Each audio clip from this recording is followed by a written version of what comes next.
Hello everyone, तो आज हम करने वाले हैं एक्सरसाइज का क्वेश्चन नंबर 12।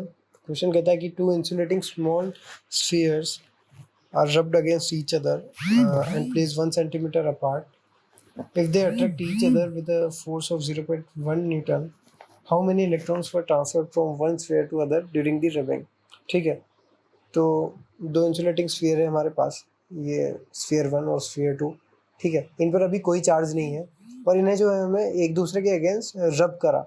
ठीक है, रब करा तो मान लेते हैं किसी एक में से जो है किसी एक में से इलेक्ट्रॉन निकल कर इसमें चल गए होंगे। ठीक है, तो एक स्फीयर पे इलेक्ट्रॉन मान लो एक आया, तो इस पर एक इलेक्ट्रॉन की कमी हो गई, तो इस पर एक पॉजिटिव चार्ज आएगा।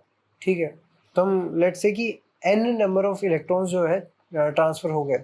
ठीक है, तो इस पर जो चार्ज आएगा वो कितना आ जाएगा, n इलेक्ट्रॉन्स का n multiply by charge on the electron which is negative. ठीक है, और इस पर कितना आ जाएगा, एक इलेक्ट्रॉन जाने से एक पॉजिटिव चार्ज आ रहा है, तो n इलेक्ट्रॉन जाएंगे तो इस पर चार्ज आ जाएगा हमारा n इलेक्ट्रॉन्स। ठीक है, एक इलेक्ट्रॉन जाने से एक चार्ज आ रहा है, एक पॉजिटिव चार्ज आ रहा है, तो n इलेक्ट्रॉन जाने से n ई ही जो है उतना पॉजिटिव चार्ज आ जाएगा। ठीक है, हम जानते हैं कि इलेक्ट्रॉन का ये Q1 और ये Q2, इलेक्ट्रॉन प्रोटॉन का चार्ज जो है वो बराबर होता है। ठीक है, ये हमें पता है, इसीलिए हम ई ही जो है इस्तेमाल कर रहे हैं चार्ज के मैग्नीट्यूड के लिए। ठीक है, तो दोनों बॉडीज़ को फिर हमने जो है चार्ज होने के बाद, रब करने के बाद कुछ सेपरेशन पे रख दिया। कितने सेपरेशन पे रखा, 1 सेंटीमीटर अपार्ट पे। ठीक है, तो उस फोर्स का फॉर्मूला क्या होता है, हम जानते हैं K Q1 Q2 upon R square. अगर हम दो चार्ज पार्टिकल्स को Q1 Q2 को R सेपरेशन पे रखें तो उनके बीच का फोर्स जो है ये होता है। ठीक है, तो फोर्स जो है हमें दिया है 0.1 न्यूटन। ठीक है, K की वैल्यू हम जानते हैं 9 इंटू 10⁻⁹। Q1 Q2 क्या है, इस पर चार्ज Q1 पर चार्ज है n मल्टीप्लाई बाई ई, और Q2 पर भी चार्ज है n मल्टीप्लाई बाई ई।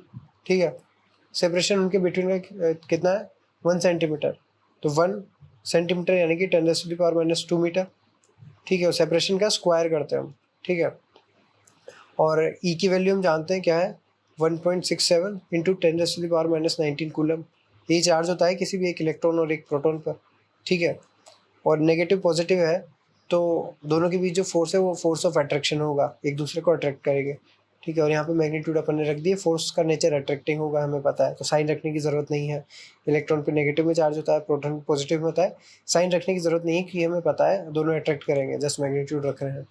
ठीक है, तो अब यहाँ से ई की भी वैल्यू हम डाल देते हैं, तो 9 इंटू 10⁻⁹ और फिर मल्टीप्लाई बाई ये हो जाएगा ई इंटू ई का स्क्वायर 1.67 मल्टीप्लाई बाई 10⁻⁻19 इसका स्क्वायर, और n का स्क्वायर। ठीक है, डिवाइड बाय जो है 10⁻⁻4 हो जाएगा यहाँ पे, इक्वल टू दिया है 0.1 के।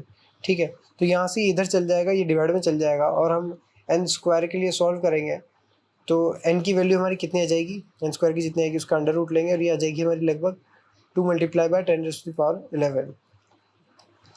ठीक है, 10⁻11 11 ही ये हमारा आंसर आ जाएगा इसको सॉल्व करने पे। ठीक है, थैंक यू वेरी मच।